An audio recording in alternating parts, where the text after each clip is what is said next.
এই জন্য আমাদের দেশে অনেকে বলে হয় জোয়ানজান ফুয়াদি কিয়েবু ইল্লে বলি মুরব্বি এখন আর মার্কেটত না খায় ইল্লে বলি মুরব্বি হলে না পারে যে গুরু ফল সরকার ফালটাই দিয়ে দেখাই দিই ইল্লে জোয়ান হলো রাত ছাড়ি দাও বুড়ো হলে আসতে পারো আর গোড়ার দেশ পরিবর্তন করে দেখাই দিয়ে দেখারা মানুষের বয়স হইলেও বিবেক বুদ্ধি কমে যাবে ইল্লে বুজুর্গ হলে বেশি বয়স হলে আবাদত মশগুল কি বুজুর্গদের একটা জীবন দেখবেন আপনি ওরা বেশি বয়স হলে তখন কোথায় মশগুল হয়ে যায় কেন বলে না এখন বয়স হয়েছে আল্লাহর ইবাদতে মশগুল থাকে তার অনেক কারণ এটা একটা হিকমত এটা একটা কি সব সময় যদি আমি এখানে থাকি নিত্য নতুন কর্মী সৃষ্টি হবে না নিত্য নতুন ব্যক্তি সৃষ্টি হবে না নিত্য নতুন এই স্থান পূরণ করার মতো যোগ্য শ্রেণী সৃষ্টি হবে না তা আজীবন কি আমি থাকবো এখানে আমাকে আল্লাহ আজীবন অমৃত্যু করে পাঠিয়েছেন কিন্তু মজার বিষয় কি জানেন ইমাম গাজ্জালি পুরো বইটাই এখন গায়েব পুরো বইটাই এটা কোথাও নেই যে না বলে গায়েব বলে আপনি কেমনে কেমনে আপনি কিভাবে জানেন মিশিগান ইউনিভার্সিটি থেকে আমার এক ভক্ত আমার জন্য $300 খরচ করে ওখান থেকে ফটোকপি নিয়ে নিয়েছে তো সেটা আজকে মিউজিয়ামে কেন কারণ এই বইটা এমন একটা গ্রন্থ ইমাম গাজ্জালি লিখেছেন যেটা প্রত্যেক শ্রেণীর মুসলমান ফেরকার মৌলবী সাহেবরা পড়লে ওদের দৃষ্টিভঙ্গি পরিবর্তন হয়ে যাবে ইসলামী ঐক্যের গুরুত্ব তারা উপলব্ধি করবে এমাদউদ্দিন হচ্ছে জঙ্গি প্রতিবাদী আর তার সাথে যারা আছে এরা দোস্ত জঙ্গি মানে জঙ্গির কি সহযোগী এই জন্যই গৌসে পাকের আব্বার নাম হয়ে গেছে আবু সালে মুসা দোস্ত জঙ্গি বা জঙ্গি দোস্ত তো সুন্নিদের মুখে এখন যদি বলে আমরা জঙ্গি না তাহলে এটা একটা বড় মারাত্মক লজ্জাকর বিষয় আপনি গৌসে পাকের আব্বারকে কেন জঙ্গি বলেন তাহলে বোঝা গেল এই সুন্নিরা ইতিহাস থেকে অনেক দূরে চলে গেছে শাহনুর সুন্নি বাংলাদেশ হাজী বাদশা মিয়া মার্কেট রোশনহাট চন্দনাইশ চট্টগ্রাম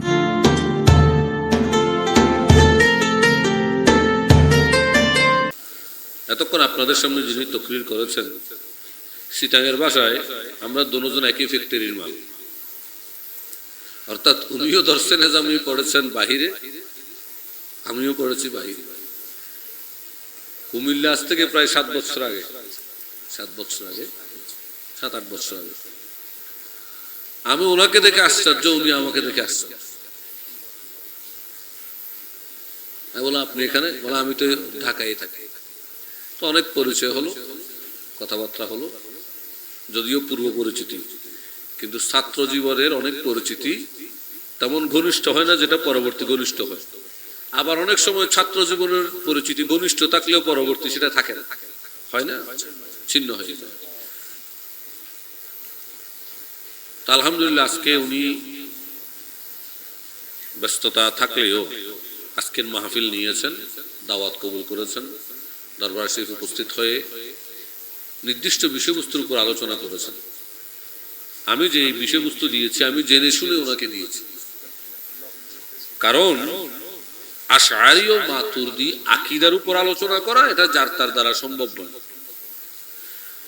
আমার একটা কথা মনে পড়ে ওই বোয়ালখালীর বড় হুজুর অর্থাৎ ইদ্রিস হুজুরের কথা আমরা তখন মাদ্রাসায় পড়তেছি হাশিম সাহেব হুজুরের ওখানে 12 দিন ব্যাপী মাহফিল একদিন উনি আসলেন ইমামে আহলুস সুন্নাতের ওখানে আমার একটা কথা হুজুরের এখনো মনে পড়ে সম্ভবত 2003 সালের কথা হুজুর বলেছিলেন যে ওয়াজ গু হওয়া সহজ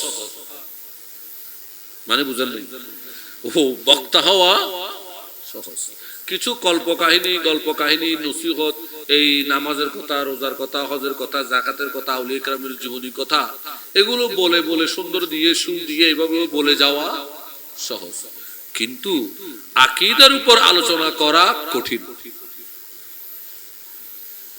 ছাত্র জীবনে হুজুরের কথাটা মাথায় নিয়েছি হুজুর এটা কি বললেন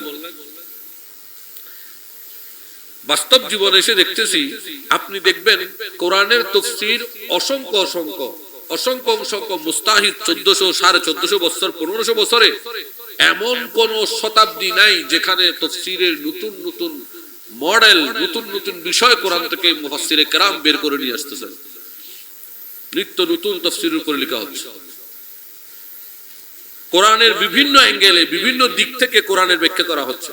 কোরআন থেকে সায়েন্টিফিক বিষয়ে, কোরআন থেকে ভূগোলের বিষয়ে, কোরআন থেকে ম্যাথমেটিক্স বিষয়ে, কোরআন থেকে মেডিসিন সায়েন্সের বিষয়ে, কোরআন থেকে বিভিন্ন পার্ট বিভিন্ন অ্যাঙ্গেল থেকে কোরআন নিয়ে গবেষণা করা হচ্ছে এবং নিত্য নতুন তাফসীর হচ্ছে।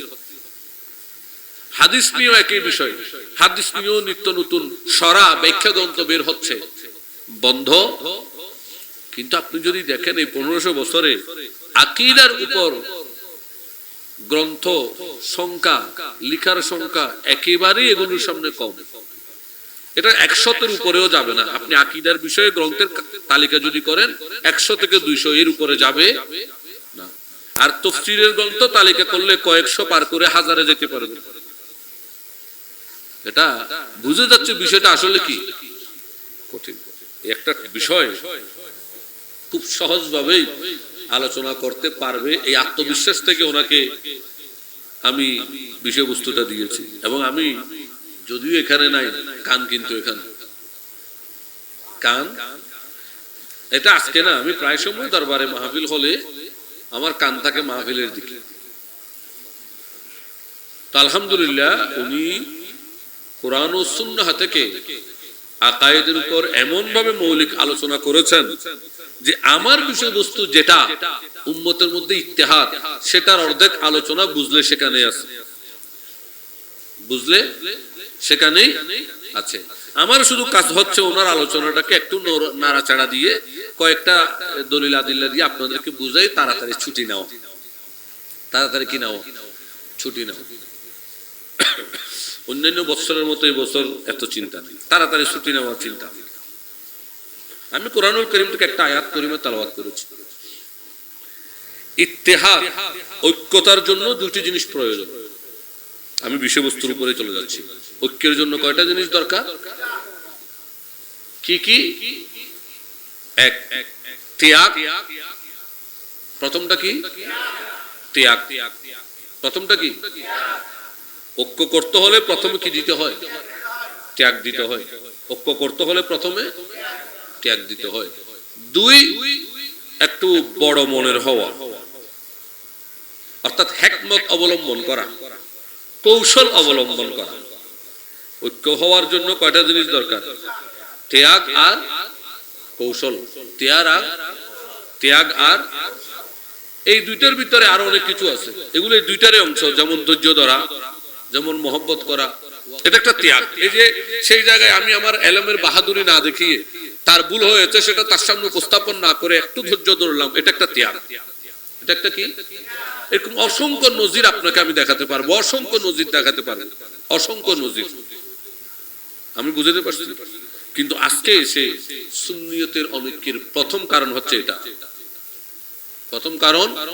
অথচ এই হিকমতটা অবলম্বন করেছিলেন ইমাম আহলে সুন্নাত আল্লামা নুরুল ইসলাম হাশমি সাহেব কাবলা রাহমাহুল্লাহ, গাজী দ্বীন মিল্লাত ইমাম আহলে সুন্নাত আল্লামা ইদ্রিস রিজভী হুজুর, শের মিল্লাত আল্লামা নবী সাহেব হুজুর। এনারা এই হিকমতগুলো অবলম্বন করেছেন। ওনাদের সামনে দেখতেছে ওনাদের অপছন্দনীয় কোনো কাজ হচ্ছে, ওনারা চুপ থাকতেন, একটু ধৈর্য ধরতেন। কেন? ঐক্য থাক, কিন্তু সেটাকে ধৈর্য ধরে আবার চুপ থাকতেন না, কৌশলে বুঝিয়ে দিতেন। কৌশলে বুঝার জন্য বলতেছি, কোন একজন ব্যক্তি আমার সামনে নাচানাচি করতেছে, আমি এটা অপছন্দ করি। আমি যদি বলি বন্ধ করে তো ফালতা ফালা, ওই দিন থেকে আমার গ্রহণযোগ্যতা তার কাছে শেষ। কেন? কারণ আমি তার হৃদয়ে প্রবেশ করতে পারি নাই। সিয়াসত, রাজনীতির একটা বড় কৌশল হচ্ছে, ঐক্যের একটা বড় কৌশল হচ্ছে মানুষের মন জয় করা। তো মন জয় করার জন্য যে বিদ্যাটা লাগবে সেটা হচ্ছে কৌশল। সেটা কি? তাহলে কেউ ভুল করলে ধমক দেব না, মনোযোগ দেবেন। কি দেব না? না তো কি করব? এই বাবা এদিকে আসো, মাশাআল্লাহ তুমি তো ভালো লাফাইতে জানো, তাহলে একটু তারিফ করে দিলাম, এতে সে একটু খুশি হলো। সাময়িক সে কি হলো? খুশি হলো। কেন? কারণ আমার কথাটা শুনে তার প্রশংসা করেছে। কিন্তু সেটা আমি করলাম কেন? তার হৃদয়ে প্রবেশ করার জন্য। সেকেন্ড পার্ট, কিন্তু বাবা এইভাবে নাচানাচি করলে তো আল্লাহ রাসূল খুশি হয়। এখন তার বিবেকে আমি আঘাত করলাম। কোথায় বসে? তার অন্তরে বসে। এটাই বুঝে না আমাদের বর্তমান সুন্নি লিডাররা, বুঝে না বলেই তো এই অবস্থা। এই জন্য আমাদের দেশে অনেকে বলে হয় জওয়ানজান ফুয়াদি কি হবু ইল্লে বলি মুরব্বি এখন আর মার্কেটত না খায় ইল্লে বলি মুরব্বি হলে না আবার হাতে গুঁড়ো ফল সরকার ফাল্টাই দিয়ে দেখাই দিই ইল্লে জওয়ান হলো রাতত ছাড়ি দাও বুড়ো হলে আসতে পারো আর গোড়ার দেশ পরিবর্তন করে দেখাই দিয়ে দেখারা। কারণ মানুষের বয়স হইলেও বিবেক বুদ্ধি কমে যাবে। এলে বুজুর্গ হলে বেশি বয়স হলে আবাদত মশগুল কি বুজুর্গদের একটা জীবন দেখবেন আপনি, ওরা বেশি বয়স হলে তখন কোথায় মশগুল হয়ে যায়। কেন বলেন? এখন বয়স হয়েছে, আল্লাহর ইবাদতে মশগুল থাকে। তার অনেক কারণ, এটা একটা হিকমত। এটা একটা কি, সব সময় যদি আমি এখানে থাকি নিত্য নতুন কর্মী সৃষ্টি হবে না, নিত্য নতুন ব্যক্তি সৃষ্টি হবে না, নিত্য নতুন স্থান পূরণ করার মতো যোগ্য শ্রেণী সৃষ্টি হবে না। তা আজীবন কি আমি থাকবো এখানে? আমাকে আল্লাহ আজীবন অমৃত্যু করে পাঠিয়েছেন। এজন্য বড় হিকমত হচ্ছে মানুষের হৃদয় আগে। এজন্য ঐক্যের জন্য এক কথাই শেষ, দুইটা জিনিসের যথেষ্ট। একটা হচ্ছে কি ত্যাগ, আর একটা কি এখন এটার হুজ্জত কি? হুজ্জত বুঝেন তো কি? দলিল কি? ভিত্তি কি? এই কথাটার ভিত্তি হচ্ছে বিশ্বের মধ্যে ইসলামের প্রথম ঐক্যকে করেছিল তখন হত্যা দিবে তোমার এই তারা হুজুর তারা বা বিশ্বে রাসূল পাক সাল্লাল্লাহু আলাইহি ওয়াসাল্লামের উম্মতের মধ্যে সর্বপ্রথম অনৈক্যকে ঐক্যের মধ্যে এনেছিলেন সেই মডেল পুরুষটির নাম কি?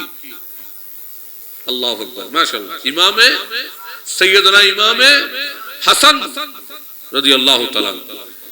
সেই মডেল পুরুষ ব্যক্তিত্ব, যিনি ঐক্য কি করতে হয়, কিভাবে করতে হয় বিশ্বকে, ঠিক না?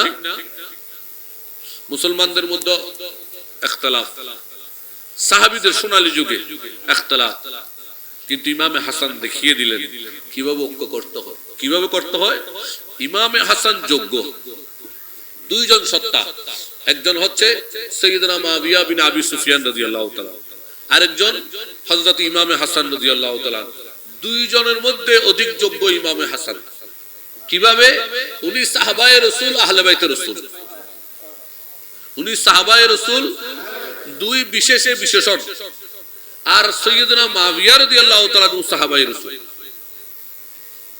এছাড়াও ইমাম হাসান আয়াতে তাতহীর দ্বারা পবিত্র সত্তা ঘোষণাকারীর একজন, যাদেরকে পবিত্র ঘোষণা করা হয়েছে এমন সত্তার একজন। যোগ্য বেশি না কম? যোগ্য, অনেক যোগ্যতা।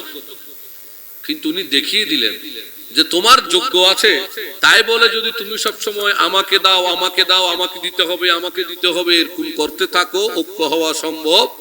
তোমার যেহেতু যোগ্য বেশি, তাইলে তোমার ত্যাগও দিতে হবে বেশি। যার যোগ্য যত বেশি তার ত্যাগ তত বেশি।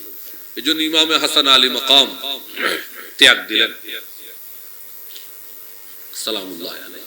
কি ত্যাগ দিলেন? উনি মুসলিম ঐক্যের স্বার্থে উনি রাষ্ট্রীয় পরিচালনার ব্যবস্থা সাইয়্যিদনা মুআবিয়া বিন আবি সুফিয়ান রাদিয়াল্লাহু তাআলা আনহুর নিকট হস্তান্তর করলেন। কি করলেন? বলেন কি করলেন? এই হস্তান্তর করার মাধ্যমে উনি দুইটি কাজ করেছেন। কি? এক, উনি ত্যাগ দিয়েছেন। দুই, উনি একটা হিকমত করেছেন, কৌশল।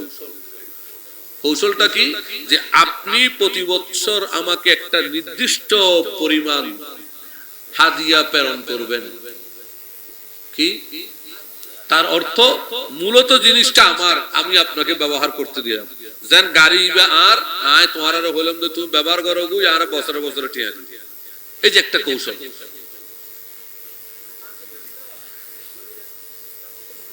এই হাদিয়াটা উনি কেন চাইলেন?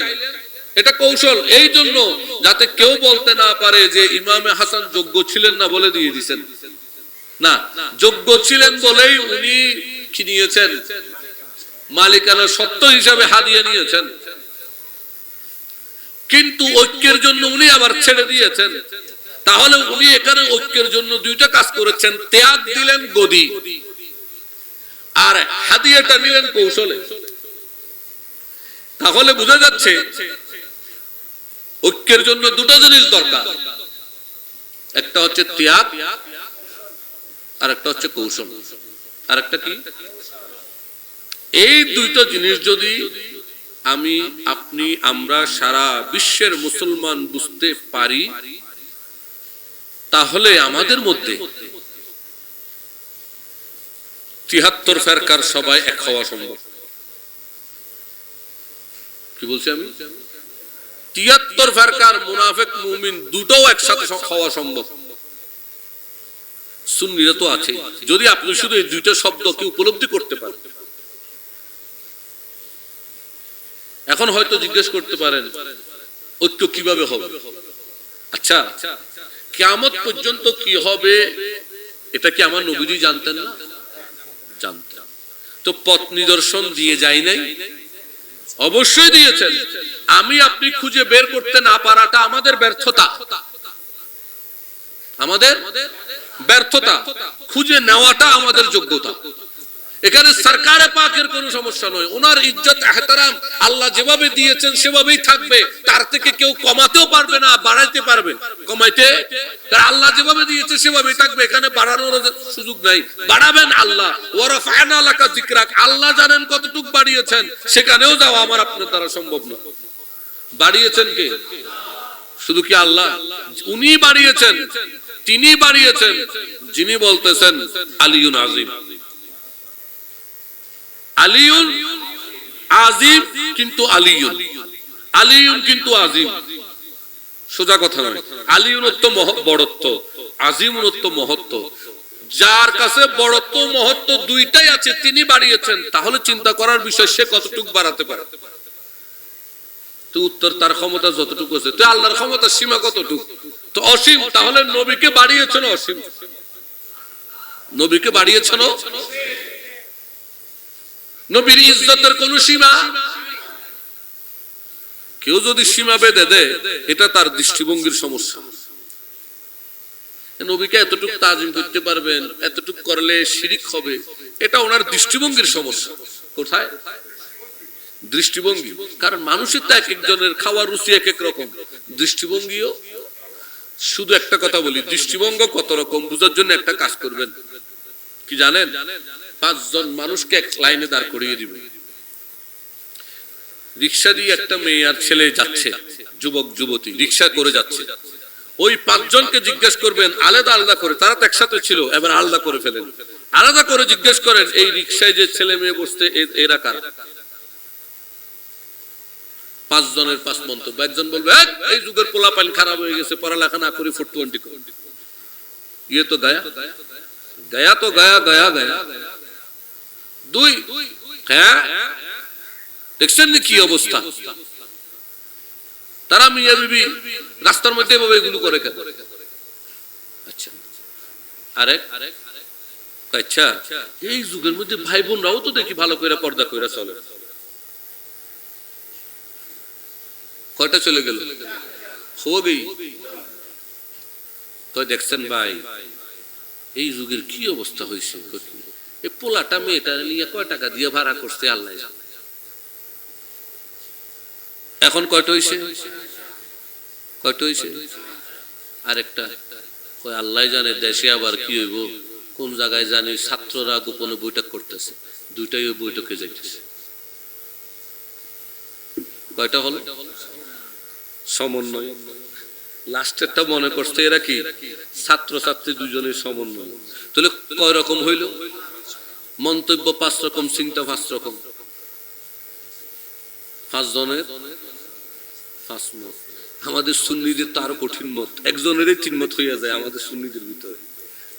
সকাল এক মত, দুপুর এক মত, রাত্রে এক মত। কারণ আমরা একটু মদের মধ্যে বেশি থাকি। ৩ আলিফ হোক আর ৪ আলিফ হোক, মধ্যে মুত্তাসিল হোক আর মধ্যে মুনফাসিল হোক। যাই হোক, এই যে দৃষ্টিভঙ্গি দেখেই মন্তব্য করে দিলেন কয় রকম। অথচ আপনি যদি একজন মুসলিম হন, আপনার কাজ হবে আপনি কোনো মন্তব্য করবেন না।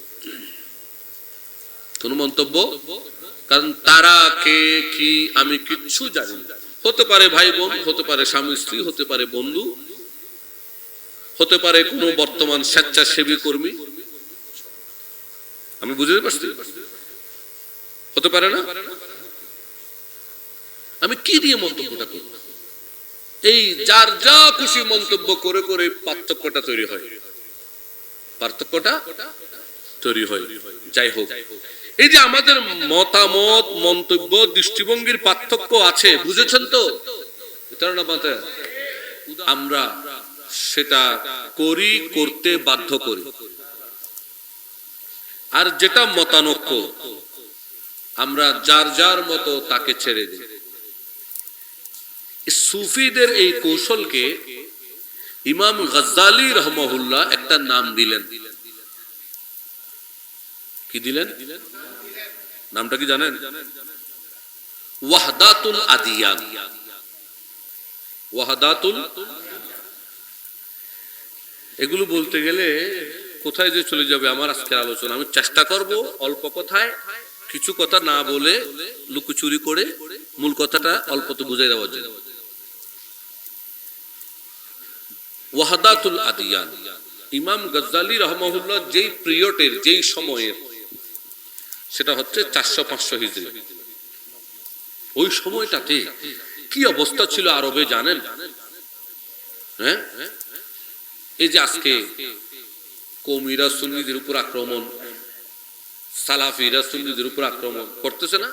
কিন্তু এখনো সুন্নিরা কারো উপর আক্রমণ, কিন্তু তারা বারবার আক্রমণ করতে করতে করতে করতে একসময় সুন্নিরাও করে বসল, ধৈর্যের বাঁধ ভাঙে গেল, যেটা সামনের দিকে মুসলিম গৃহযুদ্ধের দিকে রূপ নিল।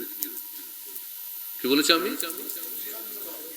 ইসলামে একটা গৃহযুদ্ধের দিকে, যেটা আজকে ইয়েমেনে চলতেছে, যেটা আজকে সিরিয়ায় চলতেছে, যেটার কারণে আজকে ফিলিস্তিন এত শক্তি থাকার পরেও ইসরায়েল ভোগ করতেছে।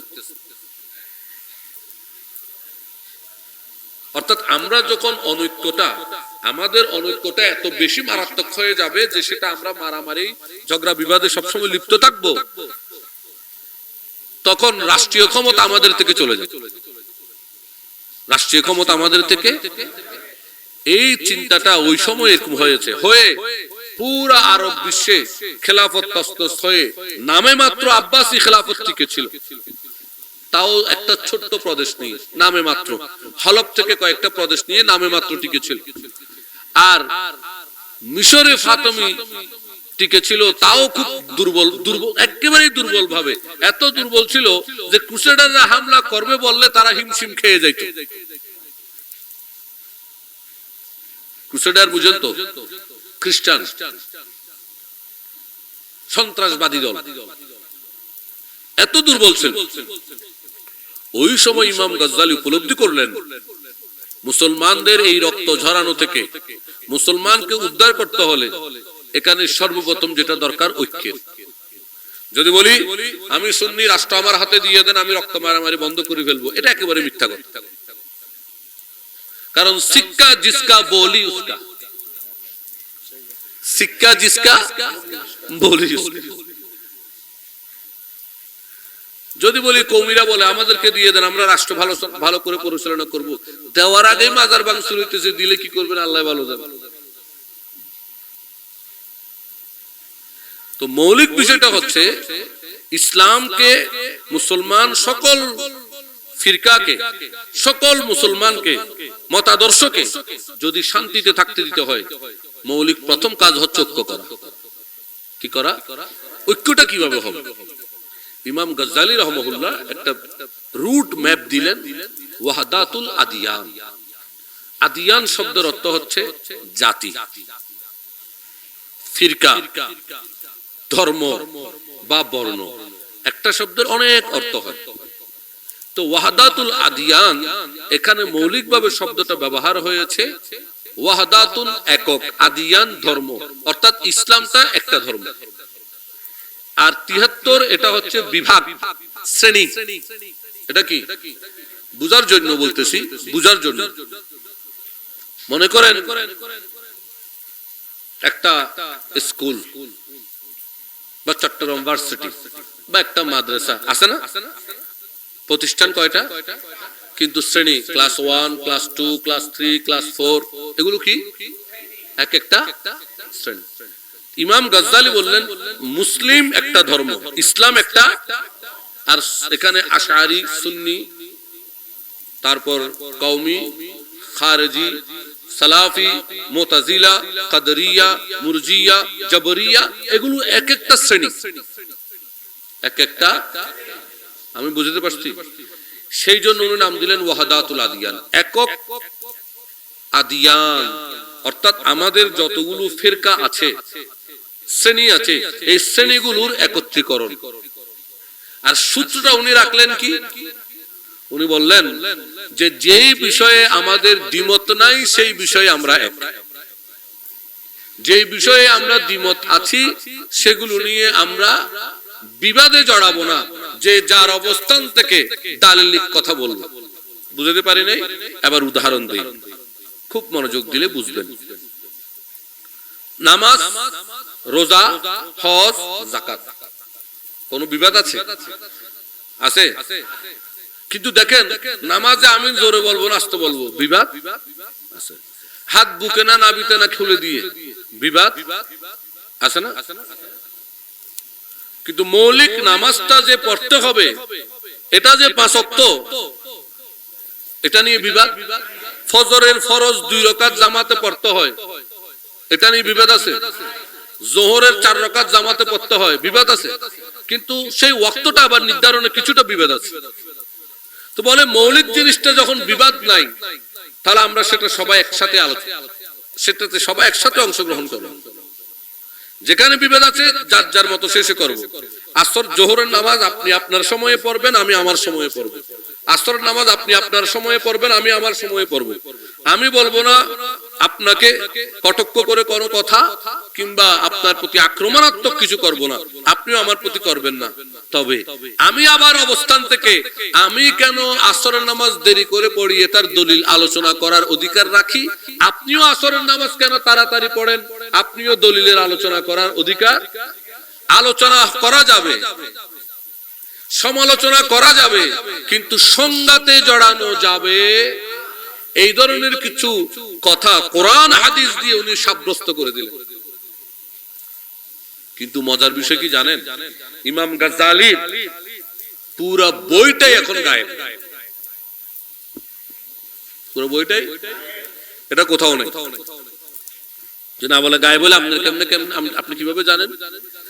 মিশিগান ইউনিভার্সিটি থেকে আমার এক ভক্ত আমার জন্য $300 খরচ করে ওখান থেকে ফটোকপি নিয়ে নিয়েছে। তো সেটা আজকে মিউজিয়ামে কেন?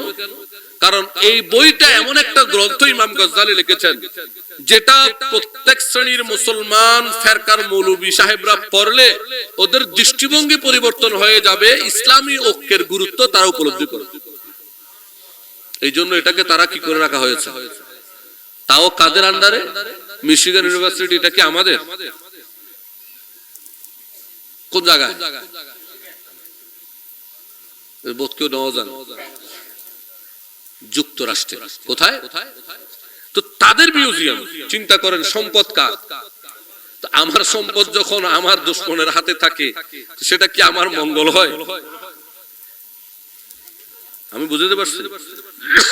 ইমাম গাজ্জালি রাহমাহুল্লাহ এই দর্শন দিয়ে উনি মুসলমানকে অ্যাডভান্স করে দিলেন। এবং ইমাম গাজ্জালির এই দর্শনের কারণে, মনোযোগ দেন, এটা তৎকালীন প্রত্যেক জায়গায় জায়গায় উলামায়ে কেরামদের মধ্যে এমন ভাবে ছড়িয়ে দিয়েছেন, তখন আস্তে আস্তে আস্তে মুসলমানদের মধ্যে মারামারি, ঝগড়া, বিবাদ, শাফি, মালিকি, হাম্বলি, আশআরি, মাতুরিদি, এই মুতাজিলা, কাদরিয়া, মুরজিয়া, জাবরিয়া, ঝগড়া বিবাদ আস্তে আস্তে কমতে শুরু করলো। আর ঠিক ওই মুহূর্তে দামেস্কের সুলতান নুরউদ্দিন জঙ্গি ময়দানে চলে আসলেন আর এসে মুসলমানদেরকে রাষ্ট্রীয়ভাবে ঐক্য করার কাজে হাত দিয়ে দিলেন। এটা তো মুসলমানদের ধর্মীয়ভাবে কাজ করা হচ্ছে, কিন্তু রাষ্ট্র তো এখন আলাদা আলাদা হয়ে গেছে। দামেস্কে একজন, হলবে একজন, মিশরে একজন গভর্নর, আলাদা আলাদা আলাদা আলাদা শাসন করতেছে। এদেরকে এক করা শুরু করলেন। ওনাকে কৌশলে শহীদ করা হলো। এরপর আসলেন ওনার সেনা প্রধান সুলতান সালাউদ্দিন জঙ্গি, সালাউদ্দিন আইয়ুবী। সুলতান সালাউদ্দিন প্রথম এমাদউদ্দিন জঙ্গি, নুরউদ্দিন জঙ্গি, সুলতান সালাউদ্দিন আইয়ুবী। এই যে জঙ্গি জঙ্গি